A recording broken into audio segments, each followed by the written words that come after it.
Hello guys, good morning. સ્વાગત છે તમારું આજના એક અમારા નવા બ્લોગમાં. તો કાલ રાતે અમે કોન્સર્ટમાં ગયા હતા ને એટલે આવવામાં લેટ થઈ ગયું હતું. તો સવારે ઉઠવામાં પણ થોડુંક લેટ થઈ ગયું એટલે આપણા બ્લોગની શરૂઆત થોડીક મોડી કરી છે. અને ઉઠીને આપણે ચા નાસ્તો કરીને થોડું ઘણું કામ પણ પતાવી દીધું છે.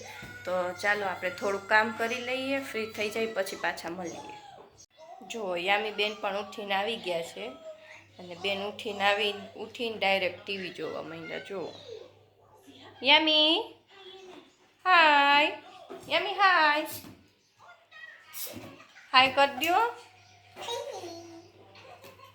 આપણે કામ કરીને ફ્રી થઈ ગયા છીએ અને બપોરના રસોઈનો ટાઈમ થઈ ગયો છે. અને રસોઈમાં આજે આપણે મોમોસ બનાવવાના છે. તો એના માટે મમ્મી બધી વસ્તુ મને કટિંગ કરી આપે છે. તો ચાલો જોઈએ મમ્મી શું કટિંગ કરી. તો જુઓ, મમ્મી મોમોસની બધી સામાનનું કટિંગ કરવા બેસી ગયા છે. તો જોઈ મોમોસમાં શું વસ્તુ આપણે એડ કરવાની છે. મમ્મી આમાં શું વસ્તુ આપણે એડ કરવાની છે? આમાં કોબીજ, શિમલા મરચાં, ગાજર અને કાંદા અને લીલો મસાલો અને ચીઝ. તો ચાલો આપણે બધું કટિંગ કરી મોમોસની બધી તૈયારી કરી લઈ, પછી હું તમને આગળની એની રેસીપી કહું. મિહિરાઈ ઉઠીને આવી ગયા છે અને આજે આપણે એના માટે નાસ્તામાં ખાલી ચા જ બનાવી છે, કારણ કે આપણે મોમોસ બનાવી છીએ ને તો એને આજે મોમોસ ખાવાના છે. તો જો એના માટે અહીંયા ચા બની ગઈ છે અને આ મોમોસ માટેની ચટણી બનાવવા મૂકી છે મેં. તો જો આપણે આ મોમોસ માટેનું પૂરણ તૈયાર થઈ ગયું છે.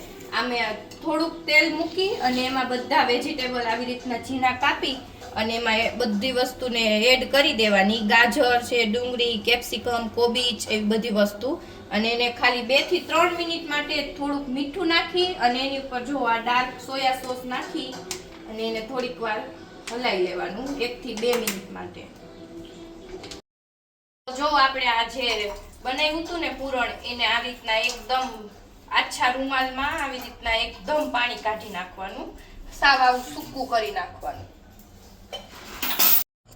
તો જો એકદમ પાણી કાઢી અને આવી રીતના સૂકું કરી નાખ્યું છે. એમાં હવે આપણે મરી નાખ્યા, મરીનો ભૂક્કો અને આદુ મરચીનો લીલો મસાલો છે અને આ ચીઝવાળા બહુ મસ્ત લાગે અને અમને ચીઝવાળા વધારે ભાવે એટલે અમે ચીઝવાળા જ બનાવીએ.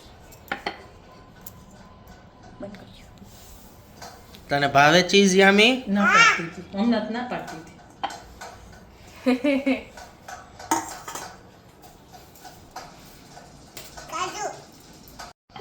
તો જો આવી રીતના મસ્ત મેંદાનો લોટ બાંધી લેવાનો, બહુ કઠણે નહીં બહુ ઢીલોય નહીં એવો રાખવાનો. અને આવી રીતના એકદમ પતલી પૂરી વણી લેવાની અને પછી જો આવી રીતના આમ વાળી દેવાનું. તો જો આ બનીને તૈયાર છે. આવી રીતના શેપ આપી દેવાનું. તો જો આ રીતે છે ને આપણે મોમોઝને સ્ટીમ કરવા મૂકી દેવાના અને એને 5 મિનિટ જ, વધારે નહીં કરવાના. મિત્રો, બપોરનું જમવાનું તૈયાર થઈ ગયું છે. મોમોસ ને ચટણી. યામી એના ફ્રેન્ડ ભેગી જમે છે. યામી યામી. તો સાંજનો ટાઈમ થઈ ગયો છે અને અમે આવી ગયા છીએ ગાર્ડનમાં ચાલવા માટે. યામી બેન પણ અમારા ભેગા આવ્યા છે હિંચકા ખાવા માટે, કારણ કે આ ગાર્ડન બહુ મોટું છે. અમારી સોસાયટીના બાજુનું જ છે, બહુ આઘું ન થાય, નજીક જ થાય. એટલે મમ્મીની તો રોજ આવે, પણ આજે મમ્મીના ભેગા જે આવે ને એ બહાર ગયા છે એટલે હું ને યામી એને સથવારો કરાવવા આવી ગયા. યામી ટાટા કરી યામુ ટાટા ટાટા કરવા. યામી એનું હિંચકામાં ધ્યાન છે, એને હિંચકા જ ખાવા.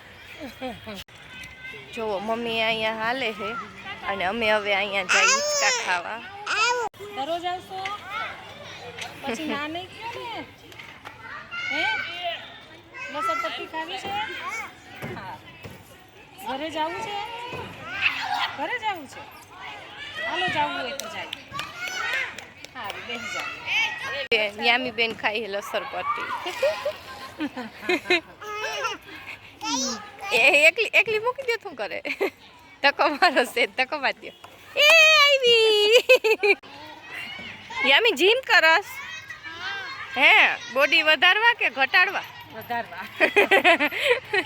યામીને ઊંધું હે વધારવાની હે જીમ કરીને.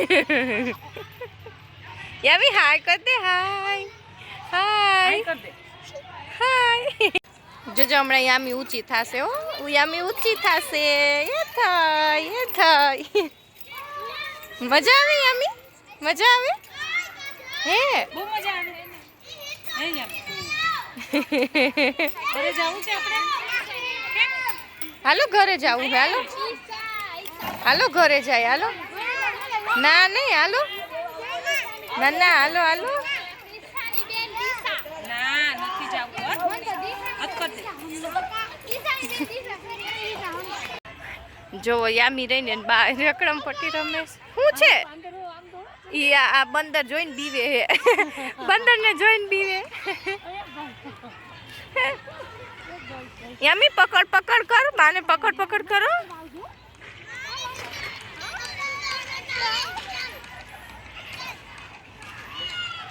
એને ઓ બંદર જ દેખાઈ જાય. ઈ નો આવે અહીંયા નો આવે ઈ. તો આપણે જમીને ફ્રી થઈ ગયા છીએ અને ઉપર આવી ગયા છીએ. અને જ્યારે અમે ગાર્ડનમાંથી આવ્યા ને ત્યારે અમારા ઘરે મહેમાન આવી ગયા હતા. એટલે રસોઈમાં ને બધે બહુ મોડું થઈ ગયું એટલા માટે આપણે કાંઈ વચ્ચેની ક્લિપ નથી લેવાની. આઈ હોપ કે તમને આજનો અમારો આ વ્લોગ ગમ્યો હશે. તો ગમ્યો હોય તો લાઈક કરો, શેર કરો ને આ સબસ્ક્રાઈબ કરવાનું ન ભૂલતા.